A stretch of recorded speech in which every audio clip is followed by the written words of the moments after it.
Boa tarde, irmãos. A graça e a paz do Senhor Jesus. Amém. Glória a Deus por mais esse dia, por mais esse domingo, dia do Senhor que nós estamos reunidos. Então eu quero ministrar para os irmãos nessa hora, falando a respeito da importância de nós congregarmos, a importância de nós vivermos na comunhão. Nós vemos aqui o escritor de Hebreus, na carta aos Hebreus, capítulo 10, verso 25, ele diz: não deixemos de congregar. Não deixemos de estar presente no culto, não deixemos de participar das reuniões da igreja. Então aqui na carta aos Hebreus nós temos essa direção, quase que um mandamento, para que nós possamos viver uma vida abençoada. Se a Bíblia está falando que nós não devemos deixar de congregar, é que há algo importante quando nós estamos congregando. Isso aqui está escrito na carta aos Hebreus. Essa carta aos Hebreus, ela foi escrita para os judeus convertidos, era para a igreja de judeus. Os hebreus eram judeus. Não há um consenso entre os teólogos a respeito de quem escreveu essa carta. A maioria dos teólogos acredita que foi Paulo que escreveu. Mas há um grupo que não crê porque ela é diferente das outras cartas paulinas. As outras epístolas paulinas, Paulo sempre começa uma carta falando: eu, Paulo, apóstolo de Cristo Jesus. Então ele sempre abria assim as cartas dele. Então alguns acreditam que não foi Paulo que escreveu. O pastor Russell Shedd, homem de Deus que morreu há pouco tempo, eu li um livro dele uma vez, ele acredita que quem escreveu a carta aos Hebreus foi Apolo, que a Bíblia fala que Apolo era um homem poderoso de palavra, que tinha uma eloquência para ministrar, a ponto das pessoas converterem pela ministração dele. Ele nem conhecia o batismo do Espírito Santo, mas as pessoas convertiam. Teve uma cidade lá que foi plantada uma igreja pela pregação de Apolo. Então algumas pessoas creem que foi Apolo. Agora, Paulo também era uma pessoa muito culta. Paulo falava pelo menos 4 idiomas. Ele falava o latim, porque ele era judeu, ele era romano. Falava também o hebraico, porque ele era judeu. Falava o aramaico e falava o grego. Ele escreveu as cartas todas no grego. Então Paulo também era muito culto. Ele falava a respeito dos poetas, ele conhecia os poetas gregos. Então era alguém muito culto que tinha condição também de escrever uma carta como foi essa carta aos Hebreus. Quando você está lendo a Bíblia, a primeira vez que eu li o Novo Testamento, eu fui lendo os Evangelhos, depois Atos, e fui lendo. Quando chegou na carta aos Hebreus, você percebe que tem uma linguagem diferente. Ela não foi escrita apenas para os judeus pobres, os convertidos. Era para aqueles judeus cultos, eruditos. Ela tem uma mensagem. Você vai ver que na carta aos Hebreus tem muitas menções do Velho Testamento, dos profetas, porque eles conheciam. Então eles estavam testificando agora, através dessa carta, que Jesus era o Messias prometido. E nós vemos agora, falando aqui, que não deveria deixar de congregar. Então os irmãos naquela época, os crentes daquela época, judeus, estavam tendo algum problema, porque como o texto fala, no verso 24, passa aí então no verso 24, antes daquele versículo diz: consideremos-nos também uns aos outros. Então antes de falar de congregar, ele fala: nós devemos considerar uns aos outros. E nós podemos considerar uns aos outros quando estamos reunidos. Quando você chega e você, a paz do Senhor, glória a Deus, vai ser um culto abençoado. Nós nos importamos uns com os outros. Então aqui começa falando que nós devemos considerar também uns aos outros para nos estimularmos ao amor e às boas obras. Só podemos estimular uns aos outros quando nós estamos juntos, reunidos. Por isso ele diz: não deixemos de congregar, como é o costume de alguns, antes façamos admoestações, e tanto mais quanto vedes que o dia aproxima. Então é uma recomendação para a igreja dos judeus lá na época, e para nós hoje também, que nós não devemos deixar de congregar.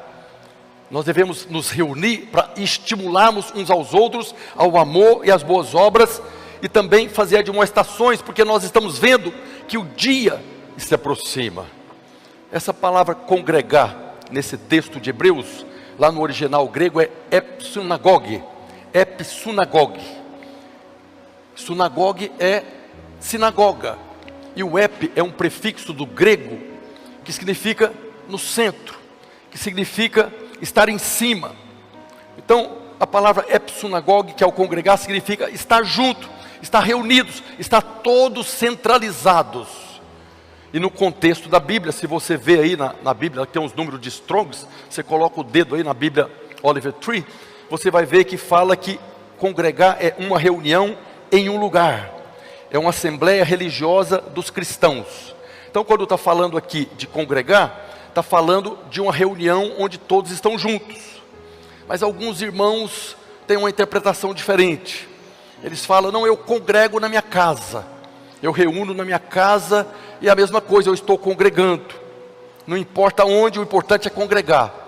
Mas tem uma versão da Bíblia chamada A Mensagem. É uma Bíblia chamada A Mensagem que diz o seguinte. Coloca aí, está ali. Então é o mesmo texto, mas uma outra tradução. Que diz, sejamos criativos no amor, no encorajamento e na ajuda. A mesma coisa está falando. Nós só podemos encorajar uns aos outros quando nós estamos juntos. E aí ele diz, não evite as reuniões de culto, como alguns fazem, desprezando os irmãos. Ainda mais agora que o grande dia se aproxima. Então na versão revista atualizada fala que nós devemos considerar. Por isso nós devemos congregar. Mas nessa tradução fala que as pessoas não estão congregando porque estão desprezando os irmãos. Eu não preciso congregar porque eu me basto. Eu sozinho me basto. Então a palavra congregar no contexto da Bíblia é estar juntos. É cultuar juntos. É ouvir a mensagem juntos. É aprender juntos. É crescer juntos. Por isso nós somos uma igreja em célula, nós temos a mensagem que é ministrada, e lá na casa com os irmãos você vai agora compartilhar, vai estar edificando, considerando um ao outro, estimulando ao amor e às boas obras. Essas boas obras não é só pregar o evangelho para outras pessoas, não. Essas boas obras é você mesmo crescer na revelação, na sabedoria e no conhecimento, para que você possa viver uma vida abençoada. Ele fala que nós devemos admoestar uns aos outros, para permanecermos firmes na fé, principalmente porque estamos vendo que o dia aproxima. Nós tivemos aí, nesses últimos 2 anos, pandemia. E nesse período, nós tivemos muitas restrições. Nós fomos impedidos de congregar no sentido real da palavra, que é de fazermos reuniões juntas, por causa da pandemia. É que alguns irmãos pensam que foi Deus que mandou essa pandemia, mas na verdade quando nós fomos impedidos de seguir uma direção da própria palavra de Deus, não foi Deus que fez isso. Foi uma arma do diabo para impedir de nós congregarmos, de estarmos reunidos no mesmo lugar, para estimularmos uns aos outros ao amor e às boas obras. Então nós tivemos essa restrição, mas nem pandemia, nem coisa nenhuma do universo tem o poder de mudar a verdade da palavra de Deus. A Bíblia fala que nós devemos congregar para nós crescermos. E o diabo se levanta, circunstâncias se levantam para impedir. Olha o que Jesus fala a respeito da sua palavra. Mateus 24, 35, Jesus diz, passará o céu e a terra, porém as minhas palavras não passarão. Não é que alguém poderia pensar, não, uma vez que nós não podemos agora congregar no sentido real da palavra, vamos mudar isso aí, congrega nas suas casas, congrega em outros lugares. Não muda, a palavra de Deus não muda, é a mesma. Na versão, na linguagem atualizada, esse mesmo versículo diz, em Mateus 24, 35, o céu e a terra desaparecerão, mas as minhas palavras ficarão para sempre. O escritor de Hebreus escreveu inspirado pelo Espírito Santo. É palavra de Deus, é nova aliança.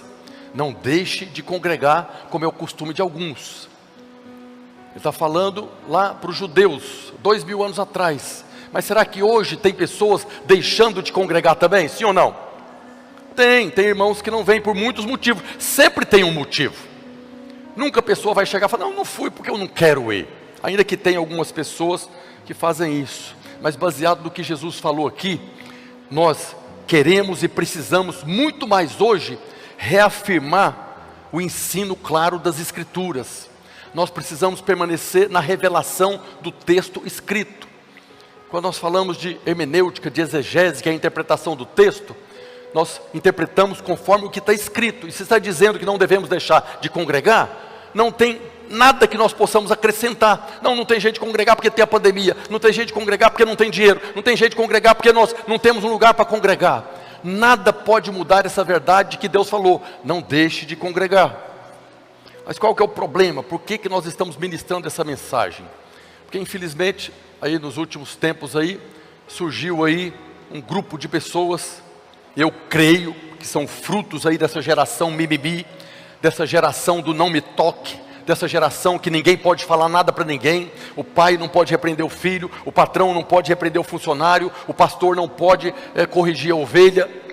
Então eu creio que fruto dessa geração surgiu aí uma nova religião cristã, é a religião dos desigrejados, daquelas pessoas que falam que Deus não tem nada a ver mais com a igreja, que a igreja não tem mais nada a ver com Deus.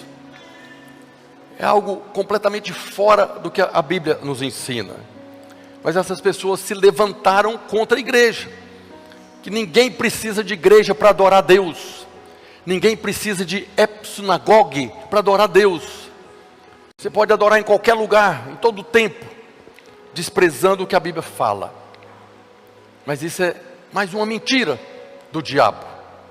Foi o Senhor Jesus que disse lá em Mateus 16, 18.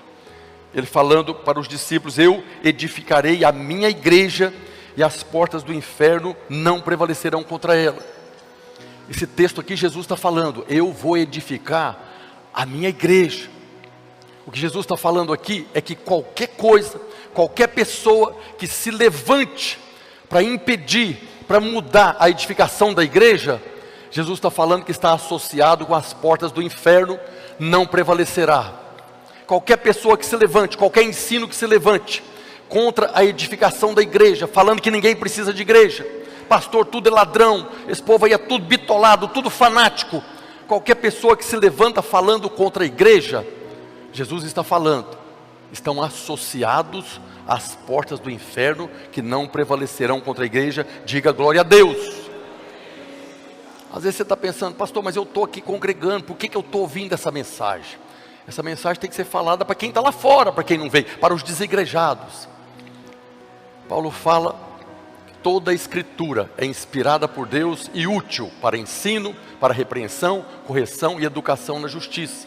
Então toda a palavra de Deus, ela é útil para nós. Hoje você está aqui congregando, glória a Deus, aleluia. Então quando você ouve uma mensagem de Deus falando para você fazer o que você já está fazendo, você tem que encher o seu coração de alegria e dar um glória a Deus, porque você está em linha com a palavra de Deus. Mas também serve para corrigir.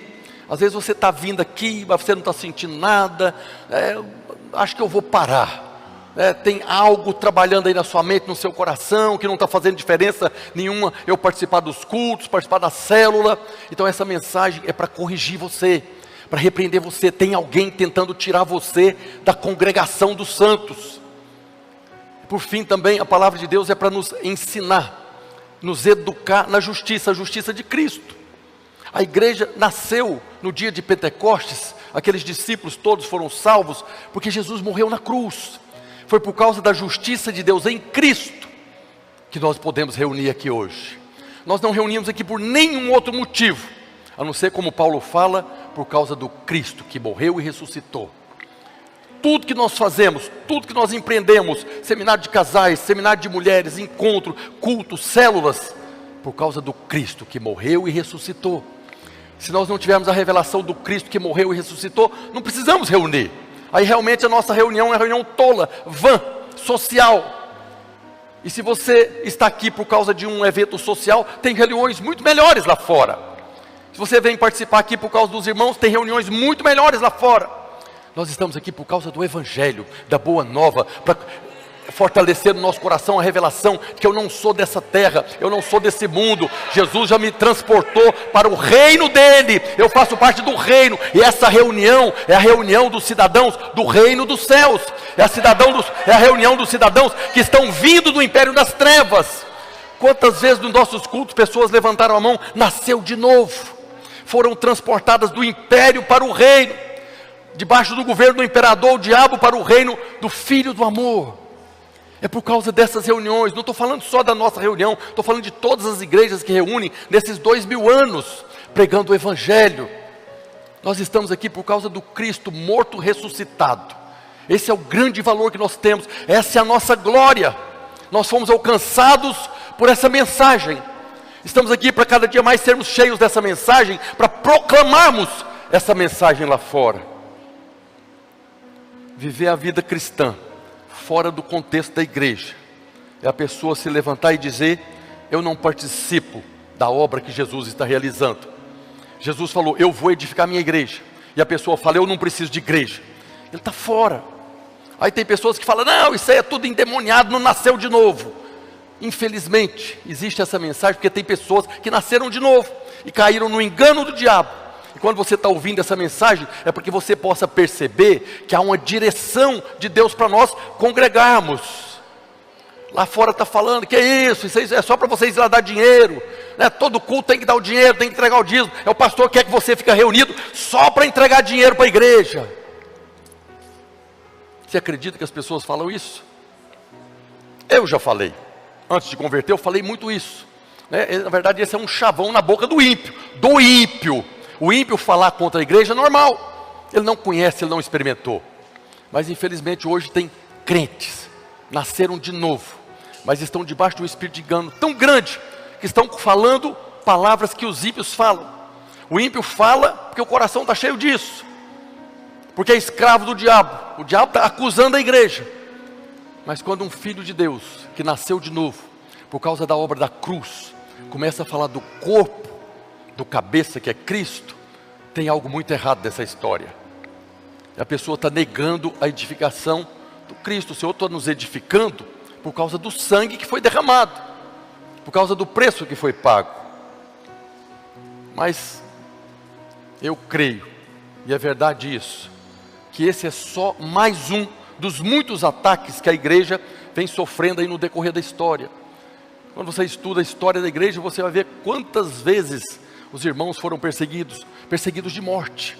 Hoje mesmo tem países, sempre teve países que os irmãos não podiam congregar. Sempre teve algumas regiões da terra que os irmãos, se fosse encontrado uma reunião como essa, seriam mortos, fuzilados, como acontece hoje.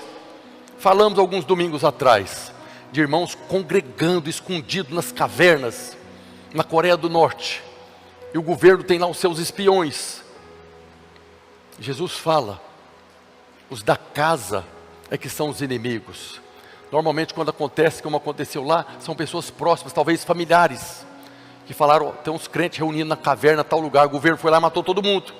Mas eles estavam congregados, não estava reunido nas casas de cada um, isolado não. Porque compreende a importância de congregar. Essa é só mais uma mentira do diabo, que quer paralisar os crentes, que quer paralisar os irmãos para impedir com que eles façam a vontade do Pai. A vontade do Pai é que todo homem seja salvo e chegue ao pleno conhecimento da verdade. Quem não congrega, quem não escuta a mensagem, não cresce, não conhece a verdade.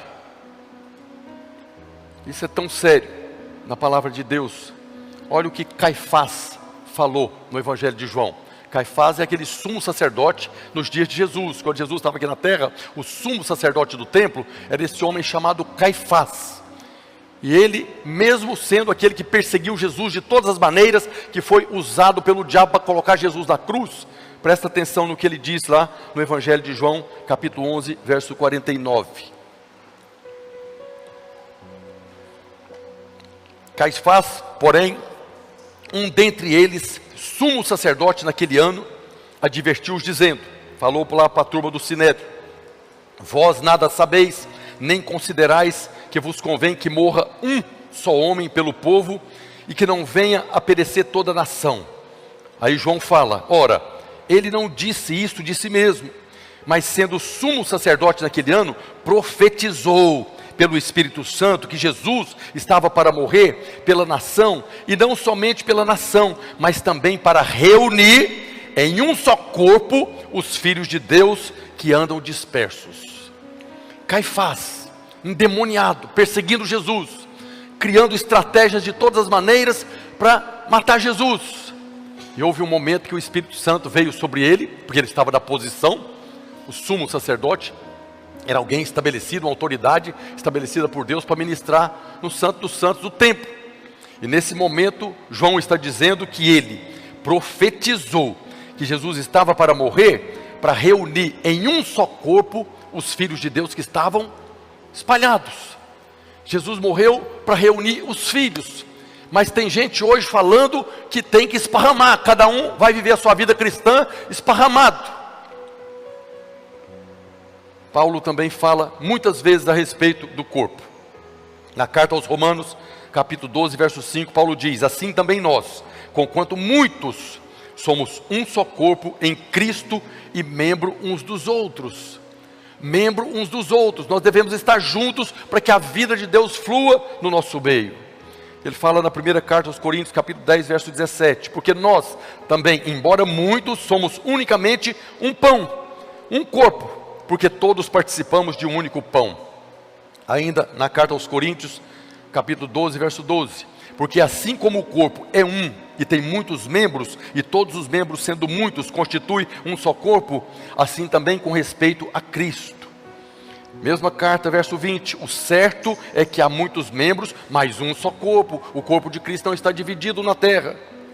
Na carta aos Efésios, capítulo 2, verso 16, e reconciliasse ambos em um só corpo com Deus, por intermédio da cruz, destruindo por ela a inimizade entre os judeus e os gentios. Todos agora são filhos de Deus, estão reunidos num só corpo. E na carta aos Colossenses, capítulo 3, verso 15, seja a paz de Cristo o árbitro em vosso coração, a qual também foste chamados em um só corpo, e sede agradecidos. Seja agradecido por você fazer parte do corpo. Agradeça a Deus porque você hoje recebeu graça para fazer parte de um só pão. A ceia, o pão, simboliza o corpo de Cristo, assim como a igreja é o pão que é o corpo de Cristo. Paulo está falando, seja agradecido.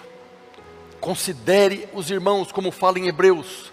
Considere para estimular uns aos outros ao amor e à prática das boas obras. Mas tem gente desprezando os irmãos por não querer congregar.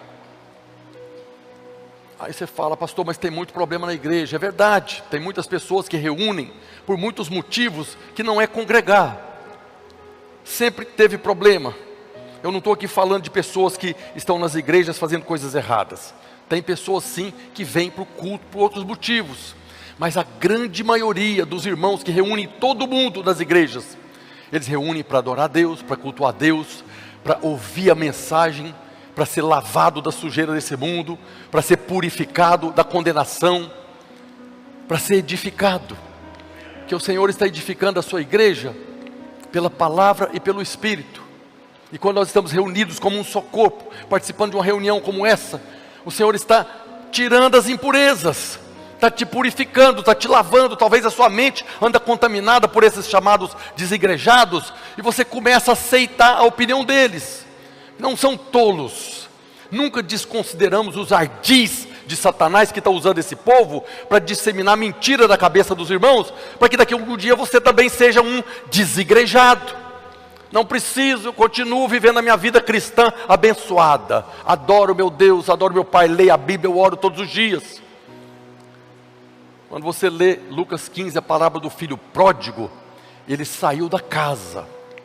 O filho pródigo saiu da casa do pai e levou uma riqueza. Quando o irmão que está congregando, recebendo vida, decide sair da casa, ele está levando uma riqueza. Mas o tempo foi passando, o que aconteceu com o filho pródigo? Perdeu tudo. Perdeu a revelação. Perdeu a percepção da presença. Por quê? Porque não está na presença. O tempo foi passando, ele perdeu tudo e foi parar num chiqueiro. É o exemplo de muitos. As pessoas se dizem desigrejados para não se dizer desviado, porque desviado nós conhecemos todos que estão aí fora. Só que o desviado é aquele que está fora da comunhão, mas sofre todo dia. Eu já vi muitos desviados que voltaram para a igreja, o testemunho é um só. Todo dia de noite eu chorava querendo voltar, mas eu não tinha coragem, eu não tinha força. Eu achava que Deus havia me abandonado. Esse é o desviado. O desigrejado não, ele se justifica. Eu não preciso de igreja. Então é uma condição muito pior.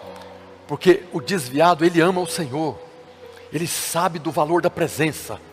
O desigrejado é o filho pródigo, que saiu da casa porque quis, pegou a herança antes do pai morrer e foi embora.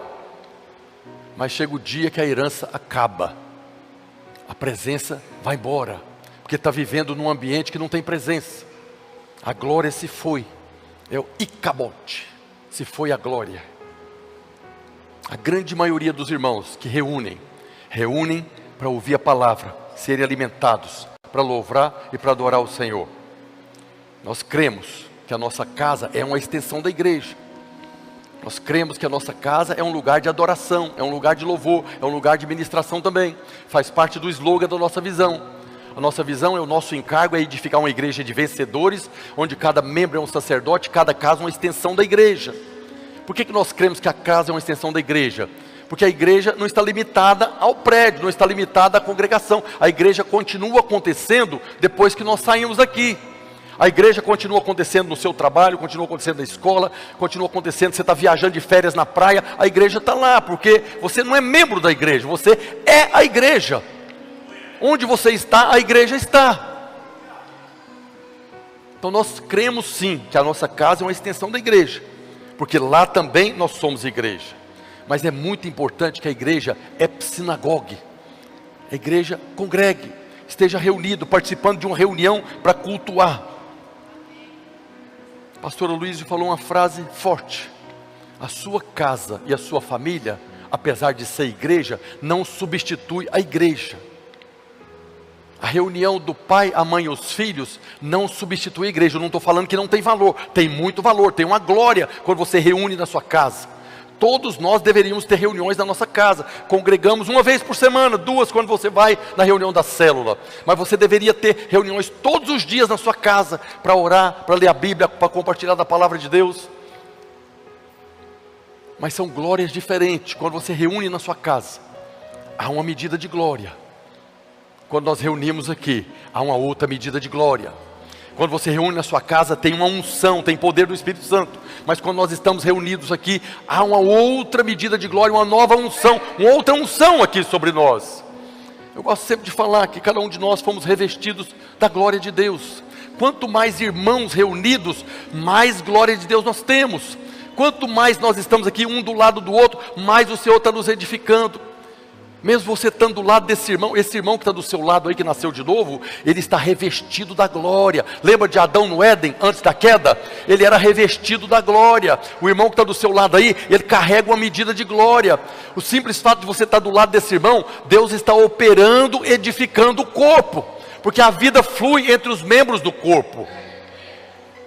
É um exemplo muito tosco, pobre demais, mas que dá para você ter uma noção. Quem gosta de futebol aqui? É a mesma coisa você estar sentado no sofá da sua casa assistindo uma partida de futebol? É a mesma coisa você estar no estádio com 50, 60 mil pessoas? É a mesma coisa, sim ou não? Quando você está no estádio ali com 50, 60 mil pessoas, qualquer lance dá aquele vum. É a mesma coisa. Por que que na igreja é? Não é a mesma coisa. Há muito mais glória quando nós estamos reunidos. Precisamos crescer na revelação do poder da comunhão. Nós falamos muito aqui, né? Aquela saudação apostólica. A graça do Senhor Jesus, nós desfrutamos em qualquer lugar. O amor do Pai, nós desfrutamos e devemos desfrutar em qualquer lugar. Mas a comunhão do Espírito Santo é quando nós estamos reunidos. Quão bom e agradável é viver unidos os irmãos com o Espírito Santo. Quão bom e agradável é quando nós estamos epsudagogue, reunidos no mesmo lugar, compartilhando da mesma vida. Se a família, se a reunião do pai, da mãe e dos filhos substituísse a igreja, Jesus estaria edificando a família e não a igreja. Jesus diria lá em Mateus: eu edificarei as famílias e as portas do inferno não prevalecerão contra ela. Mas Jesus disse: eu edificarei a minha igreja. Mas a Bíblia fala de alguém que edifica a casa e a família.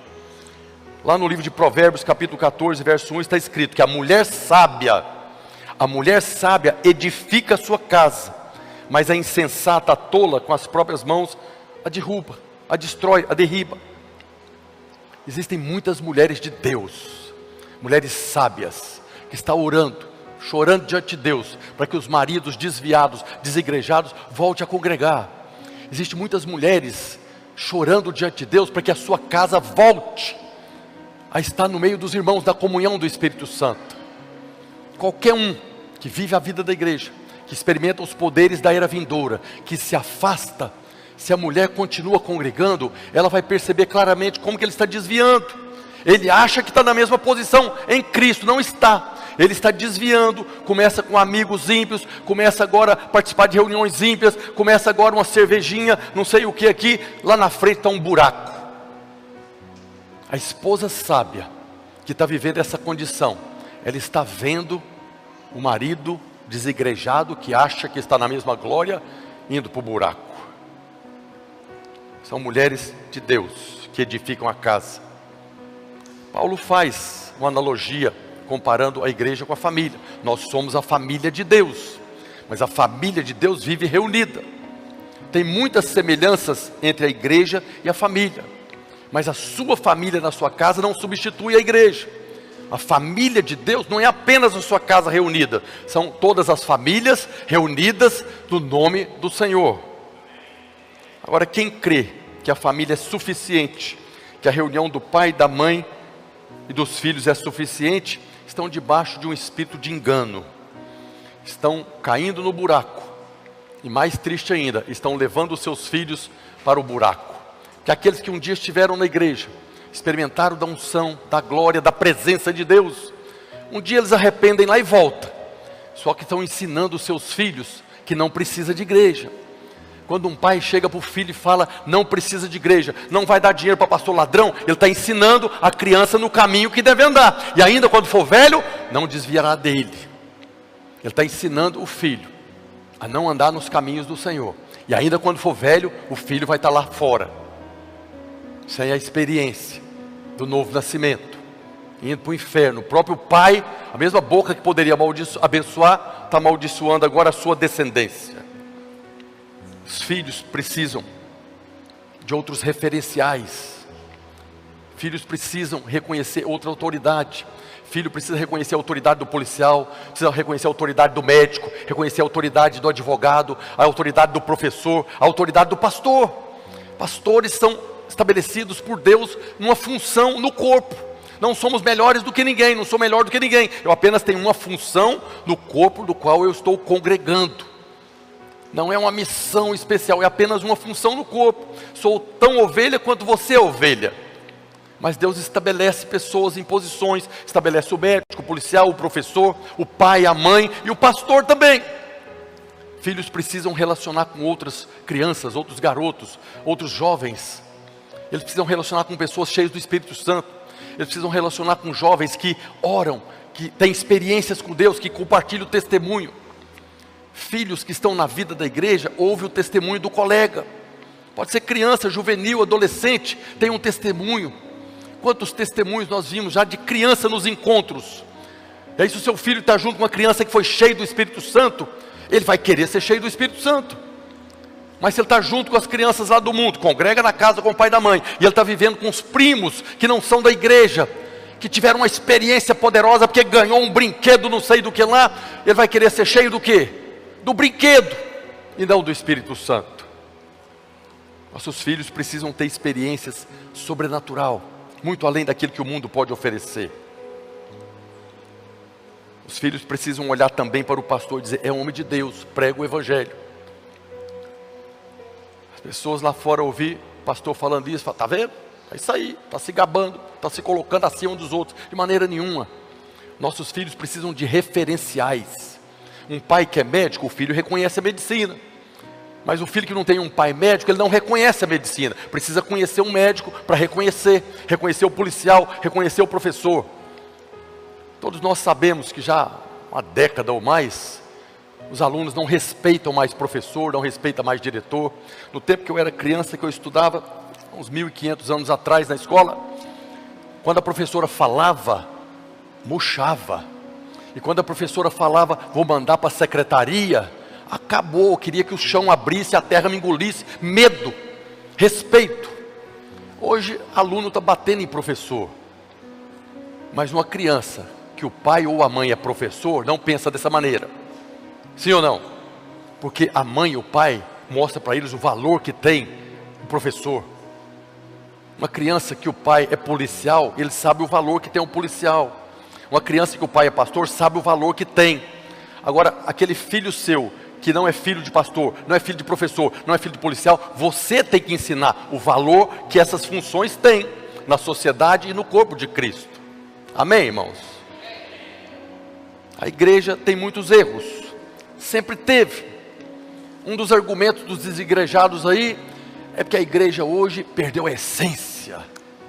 Todas as cartas do Novo Testamento foram escritas por causa de problemas na igreja. Quando você estuda a carta de Paulo aos Coríntios, a igreja de Corinto, aquilo não era igreja, aquilo era uma bagunça como você nunca vai achar em lugar nenhum. Mas você não vê Paulo falando, deixe de congregar, fica na sua casa, não vai para a igreja. Pelo contrário, ele foi lá e ensinou o que tinha que fazer, continue congregando. Todas as cartas eram os apóstolos corrigindo problemas da igreja. Então, se naquela época, tão próximo de Jesus, pessoas que viram Jesus, que estavam congregando, tinha problema, por que nós não vamos ter hoje? Então a igreja tem problema sim, mas ainda assim, o Senhor está edificando a igreja. É assim que Deus estabeleceu que nós devemos viver a nossa vida cristã. E aí você vê no livro de Atos e também nas cartas, que o Espírito Santo levanta pastores para pastorear as igrejas. Olha o que está escrito em Atos 20, 28. Atendei por vós e por todo o rebanho sobre o qual o Espírito Santo vos constituiu bispos. Essa palavra bispo aqui é pastor, para pastoreardes a igreja de Deus, a qual ele comprou com o seu próprio sangue. O Espírito Santo constitui homens que ele prepara para pastorear a igreja. Não é para mandar, não é para governar, é para pastorear. O que o pastor faz? Apacenta. Pastor não manda, pastor não bate, pastor não empurra, pastor apacenta. O Espírito Santo tem constituído apacentadores. O meu chamado da pastora, é exatamente lá em Jeremias 3,15, quando Deus fala: dar-vos-ei pastores segundo o meu coração, que vos apacenta com conhecimento e com inteligência. Esse é o desejo do nosso coração, do meu coração, da pastora, é que nós tenhamos um coração segundo o coração do Senhor, para apacentar o rebanho dele. Nós somos rebanho do Senhor, a nossa vida foi separada para isso.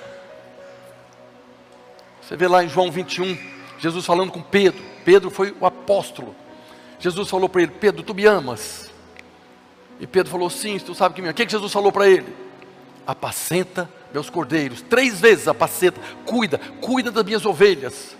Mas tem ovelha que não quer ficar no rebanho, Senhor, como é que eu vou fazer?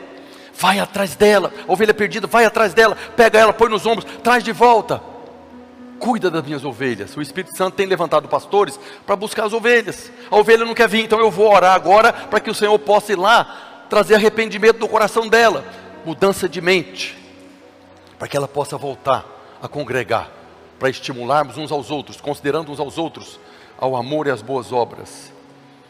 A carta aos Efésios, capítulo 4, a partir do verso 11, Paulo falando: Ele, o Senhor, o Espírito Santo mesmo, concedeu uns para apóstolos, outros para profetas, outros para evangelistas e outros para pastores e mestres, com vista ao aperfeiçoamento dos santos. Esses santos aqui são os irmãos.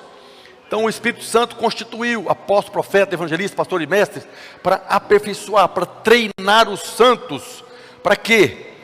Para o desempenho do seu serviço, para a edificação do corpo. Há um serviço para todos nós realizarmos.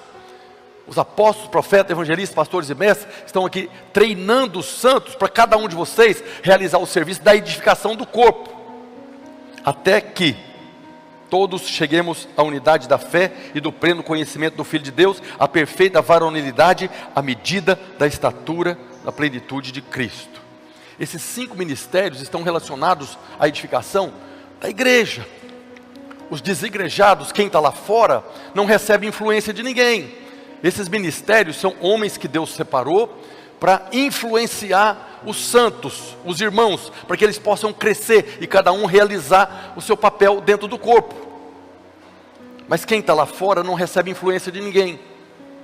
Quem está lá fora, ele não desempenha o seu serviço para a edificação do corpo. Pelo contrário, está criticando, está falando mal da edificação do corpo.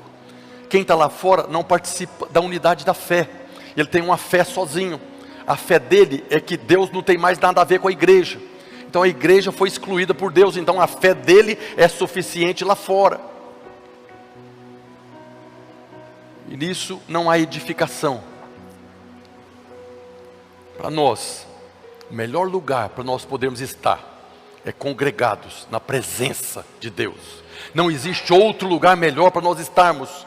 Você vai em muitos lugares durante a semana toda, você recebe influência de todo lado, mas aqui é o lugar de você ser lavado da poeira do mundo, de você ser purificado das acusações do diabo, de você ter de novo a identidade firmada no coração. Nós falamos sem medo. Não existe um lugar melhor do que estar na presença do nosso Deus. Presença, eu estou falando de presença, eu não estou falando de reunião, de culto, estou falando de presença, de você estar na presença, como nós desfrutamos toda semana aqui. Toda semana nós desfrutamos aqui de presença de Deus, momento de louvor, momento da ministração, momento da palavra, presença de Deus, é isso que nós precisamos. Hoje eu estava meditando a respeito desse texto. Tem muitos desses que estão lá fora, saíram porque fala, a igreja é uma religião, eu não vou ficar preso em religião. Mas você sabe onde é que está a religião? No coração das pessoas. Você pode vir aqui no culto e ser tremendamente abençoado com presença. Por quê que quando você chega aqui, você é abençoado com presença? Porque você deseja presença, você tem fome de presença, você ama presença. Se você ama presença, deseja presença, você chega aqui e tem presença. Se você ama a glória, ama a palavra de Deus, você chega aqui, você tem revelação da palavra de Deus. Mas se você vem aqui, porque tem que vir aqui, se você vem aqui porque você é um líder de célula, porque você é líder de célula, você tem que vir aqui, você não vai receber nada, você vai receber da parte de Deus o que você quer. Deus é bom, Ele vai dar para você o que você quer. Você quer presença? Ele vai te dar presença. Você quer glória? Ele vai te dar glória. Você quer revelação da palavra? Ele vai te dar revelação da palavra. Ele não vai te dar o que você não quer. Mas tem muitas pessoas contaminadas pelo mundo que vêm aqui para julgar. Vamos ver como é que é isso aqui. Vamos ver se tem presença aqui. Está procurando presença com o olho natural, não tem coração.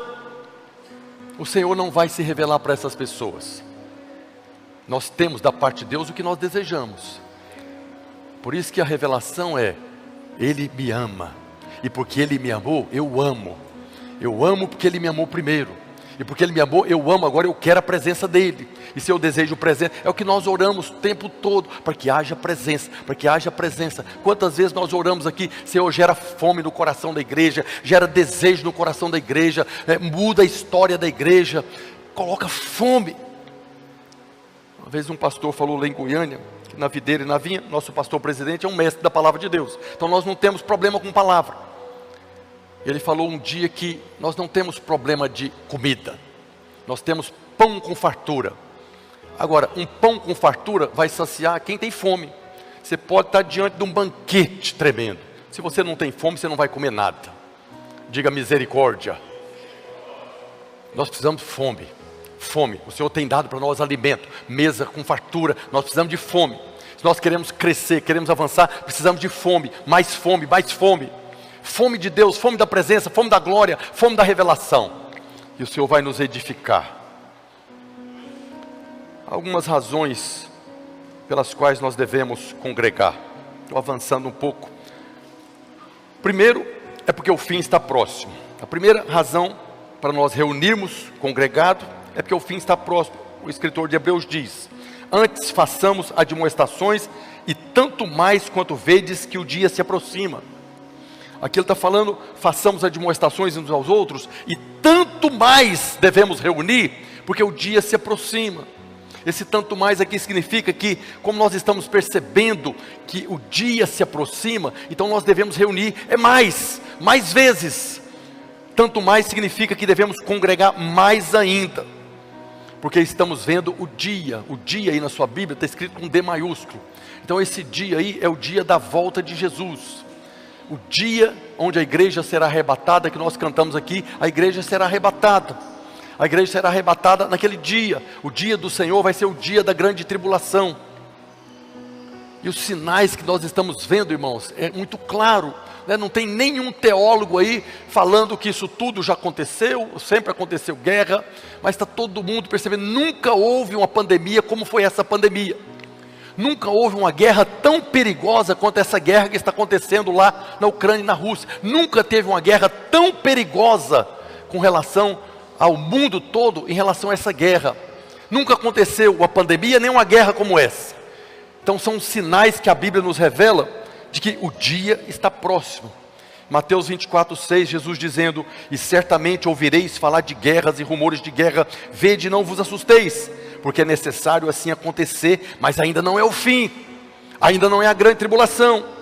Em Lucas 21, ele falando desse texto, ele diz, 21:9, quando ouvirdes falar de guerras e revoluções, não vos assusteis, pois é necessário que primeiro aconteçam essas coisas, mas o fim não será logo. Então lhes disse: levantar-se-á nação contra nação, reino contra reino, haverá grandes terremotos, epidemias, fome em vários lugares, coisas espantosas e também grandes sinais do céu. O que nós estamos vendo hoje, o tempo todo, nas redes sociais, na televisão? É o que Jesus está falando aqui: pandemias, guerras, epidemias, nação contra nação. Não é apenas nação contra nação, sempre houve guerra de nação contra nação, sempre. Mas nunca uma guerra como essa, que pode se transformar na terceira guerra mundial. E a terceira guerra mundial não é como a primeira, não será como a segunda. Não é a grande tribulação, mas Jesus está falando, isso vai acontecer antes que venha o grande dia do Senhor. E o que Hebreus está falando é o seguinte: quando você percebe esses sinais tão claros, então vocês deveriam congregar mais. Para quê? Para admoestar uns aos outros, para permanecer firme na fé. O próprio Jesus, no Evangelho de Mateus, ele falando uma passagem lá, para os judeus, ele fala: aquele que perseverar em fé até o fim, esse será salvo, esse receberá a recompensa, esse desfrutará da graça abundante até o fim. Por isso nós devemos admoestar uns aos outros, corrigir uns aos outros, ensinar uns aos outros, para permanecermos firmes na fé. Nós precisamos reagir contra essas circunstâncias todas. Segundo motivo pelo qual nós devemos congregar, Jesus disse lá em Mateus 18:20, porque onde estiverem 2 ou 3 reunidos em meu nome, ali eu estou no meio deles. Então isso aqui pode ser você, reunido em qualquer lugar, 2 ou 3, invocou o nome do Senhor. Mas quando Jesus está falando aqui, ele não está falando apenas da reunião de 2 ou 3, do pai, a mãe e o filho na casa. Se na casa invoca, ele está lá, mas ele está falando de uma reunião. Quando você pega o contexto das Escrituras, ele está falando de uma reunião onde alguém se levanta e invoca o nome do Senhor. E as pessoas chegam com outra postura, com outra atitude, ou atitude de reverência. Quando alguém se levanta invocando a presença, as pessoas que estão se levantam, ficam de pé e têm uma atitude agora diferente daquilo que você teria na sua casa. Ninguém dos irmãos fica aqui no culto como se estivesse na frente de uma televisão assistindo uma live. Ninguém fica aqui no culto como se estivesse vendo um show. Sim ou não? Tem uma postura de reverência, tem uma postura agora de culto. Você chega com uma postura diferente, por quê? Porque você veio aqui para ministrar ao Senhor, você veio aqui para ser ministrado ao Senhor.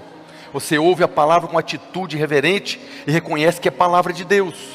Há uma expectativa quando nós estamos reunidos, de que o Espírito Santo vai falar com você.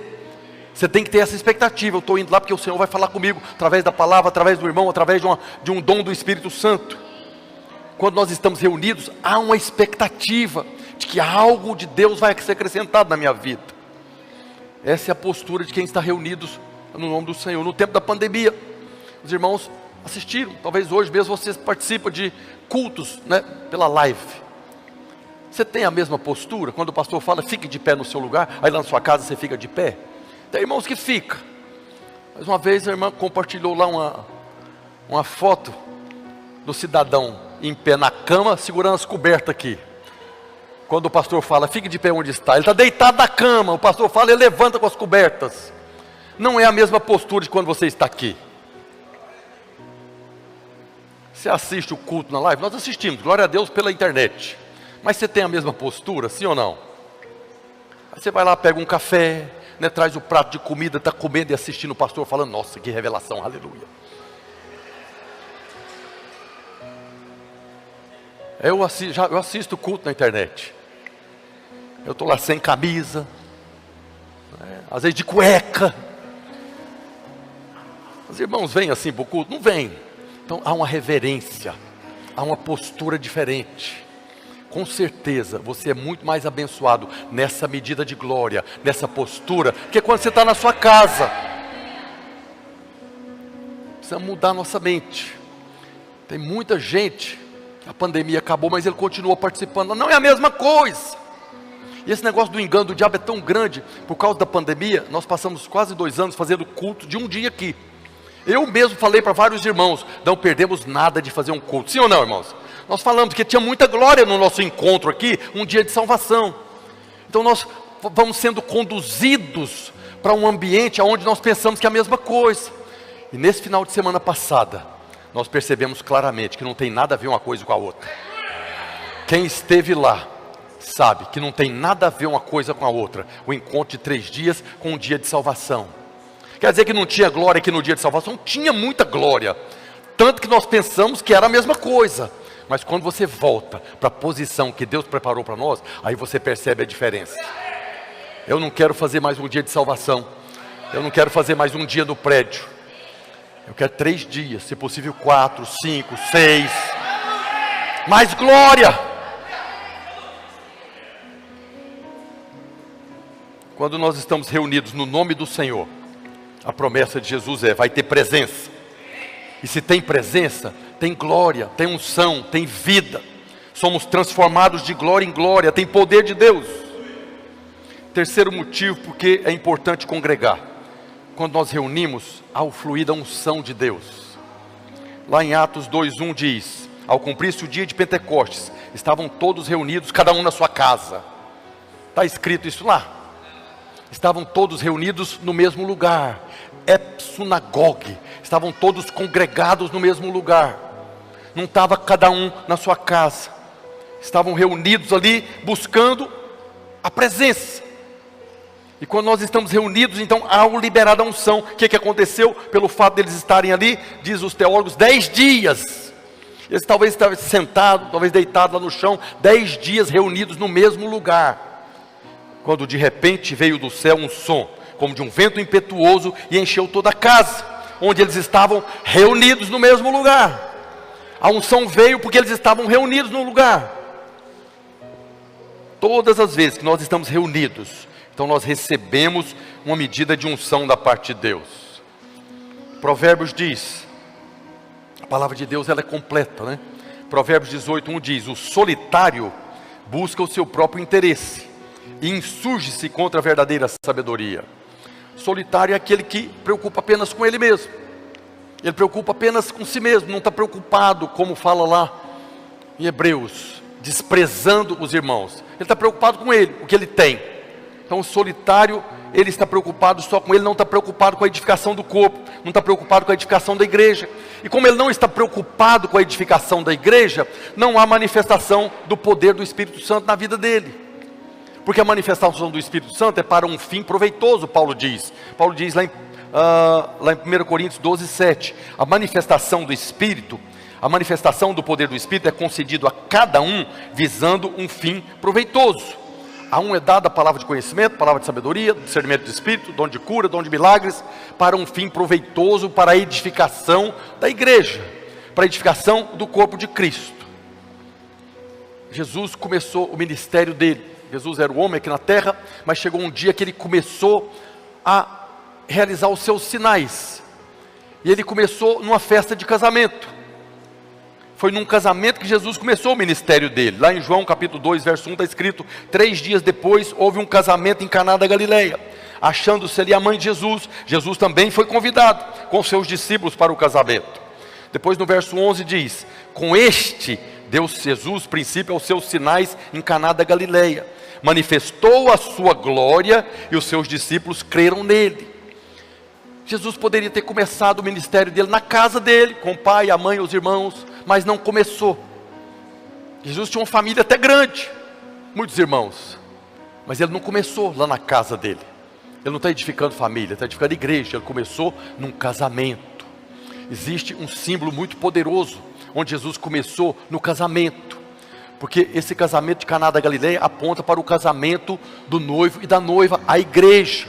A igreja é a noiva.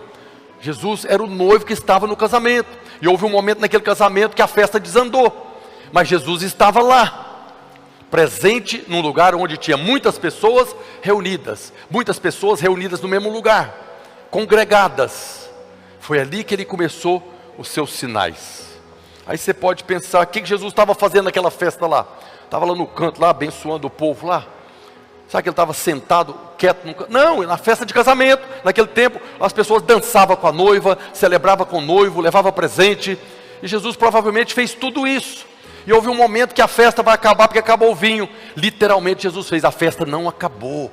Traz mais vinho, multiplica esse negócio aqui. A festa vai continuar. Nós estamos reunidos aqui e a festa vai continuar.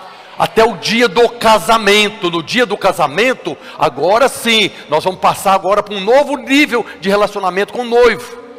Mas nós estamos vivendo o tempo da festa, o tempo do vinho novo. Todo dia, todas as vezes que nós reunimos aqui, há um derramar de um vinho novo para encher o nosso coração, para desfrutarmos da presença do noivo. Pessoas lá, talvez quando viu que o vinho estava acabando, falaram, não, acabou a festa, pega os meninos e vamos embora. E Jesus, bora nada, vamos fazer vinho aqui agora e vamos renovar essa festa. Essa é a vida da igreja hoje, essa festa que o Senhor está nela. Nessa festa, onde tem muita gente reunida. Mas tem gente que está participando com o noivo lá fora, sozinho.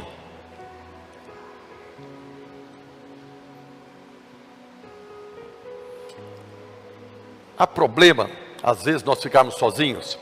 Não. Jesus muitas vezes se afastava para orar. Subia ao monte para orar. Ia para um lugar separado para orar. Há momentos de solitude, há momentos que nós temos que ficar sozinhos. É a oração de solitude, você e Deus. Então não tem nada de errado nisso. O problema é quando a pessoa se afasta, quando a pessoa tem um estilo de vida cristã separado do corpo, quando ele está fora da comunhão. Então aí nós temos um problema, que Hebreus está falando aqui, Hebreus não, Provérbios está falando que a verdadeira sabedoria é quando nós conseguimos relacionar com todo mundo, quando nós conseguimos relacionar com os irmãos. Agora eu pergunto para você, é fácil relacionar com os irmãos? Na sua casa, você que tem muitos irmãos lá, que tem irmãos, é fácil o relacionamento lá? Tem irmão que é canseira, misericórdia. Tem irmão que é muito difícil, mas tem irmão também que é uma benção, aleluia. Tem ou não tem? Tem irmão que é uma benção, todo mundo quer estar do lado dele. Mas tem irmão que é só pelo sangue, diga glória a Deus. Tem irmão que é chato, tem irmão que é mais chato que o chato, sim ou não? Tem, mas é irmão. Eu sempre falei isso, meu pai e minha mãe tiveram 16 filhos. 16, era uma igreja. Lá quase que podia fazer. Só lá realmente está congregando, né? Mas tinha irmão lá que era doido, tinha irmão que era acelerado, tinha irmão que era lento, leso, né? Tinha irmão que, vambora, não vai. Mas é irmão, tem o mesmo pai. Nunca, vou embora que eu não aguento essa casa. A mesma coisa é a igreja, é uma família de muitos irmãos. E tem irmão de todo tipo. Mas é irmão. Olha para quem está do seu lado e fala, você é meu irmão. Você é meu irmão. Nós temos o mesmo pai. Isso é verdade. Nós devemos relacionar com todos. É nessa convivência de família que nós avançamos. Ontem nós terminamos aqui o nosso curso de noivos, né? Não existe nenhum lugar do universo onde nós crescemos mais do que no casamento. Marido e mulher um do lado do outro, é onde mais você vai esfregar para tirar as arestas, as pontas, tudo que está ali que não encaixa, vai esfregar até ficar polido, redondinho. Quanto mais pessoas você relaciona, mais você é transformado. Tem gente que acha que quando a Bíblia fala de glória em glória, é uma coisa boa glória, outra coisa boa glória, nós estamos avançando. Não, tem coisas boas que tem glória que você não tem prazer nenhum. Mas o Senhor está operando, está lixando um ao outro para podermos encaixar e nos tornarmos essa casa perfeita para Deus. Jesus disse, quem crê em mim, como diz as Escrituras, está lá em João 7,38. Quem crê em mim, como diz as Escrituras, do seu interior fluirão rios de água viva. A pessoa que está do seu lado, não olha para ele aí. Dentro dele tem um rio de água viva. O rio de água viva dentro dele, com o rio de água viva dentro do seu, as águas sobem. Nós temos aqui um oceano de glória de Deus. Quanto mais irmãos reunidos, mais água viva fluindo do interior.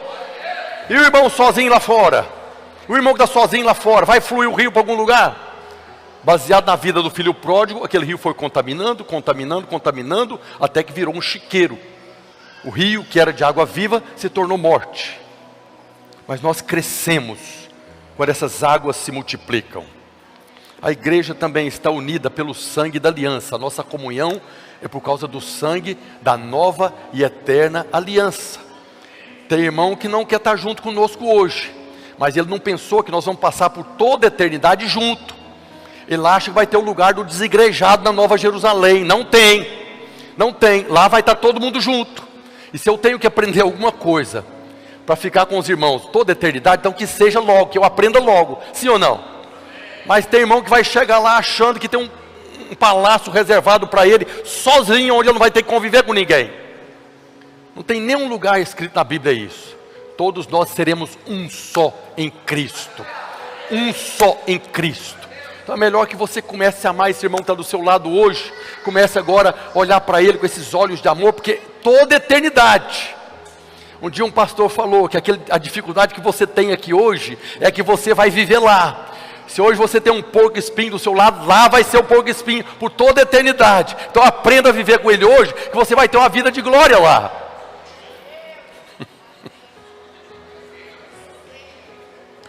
Todo relacionamento tem problemas, irmãos. As pessoas têm problema, igual falam, né? Não, eu saí da igreja porque tem muito problema lá. O mundo tem problema? Tem muito. Por que você não sai do mundo? Você já viu alguém falando, eu vim para a igreja porque tem muito problema no mundo lá, eu não quero ficar no mundo mais, eu quero ficar aqui. Ninguém sai do mundo. O Senhor está edificando a igreja dele, através do fruto do Espírito. Para você conviver com os irmãos, você precisa ser cheio do Espírito Santo. Para quê? Para manifestar o fruto do Espírito. Quando você é cheio do Espírito Santo, então agora manifesta o fruto. E qual que é o fruto do Espírito? Está lá em Gálatas 5:22. O fruto do Espírito é amor, alegria, paz, paciência, benignidade, bondade, fidelidade, mansidão e domínio próprio. Porque as pessoas mais falam, eu não tenho paciência com esse irmão não, pastor. Não dou conta desse irmão, não tenho paciência não. Tem! Se você estiver cheio do Espírito Santo, vai manifestar o fruto da paciência. É tudo que nós precisamos. É esse fruto que nos capacita a ter paciência e perdoar uns aos outros. Todo relacionamento, marido e mulher, precisa viver um estilo de vida de perdão. Quem não tem a revelação do poder do perdão, de pedir perdão e de perdoar, você vai ter uma vida atribulada nessa terra.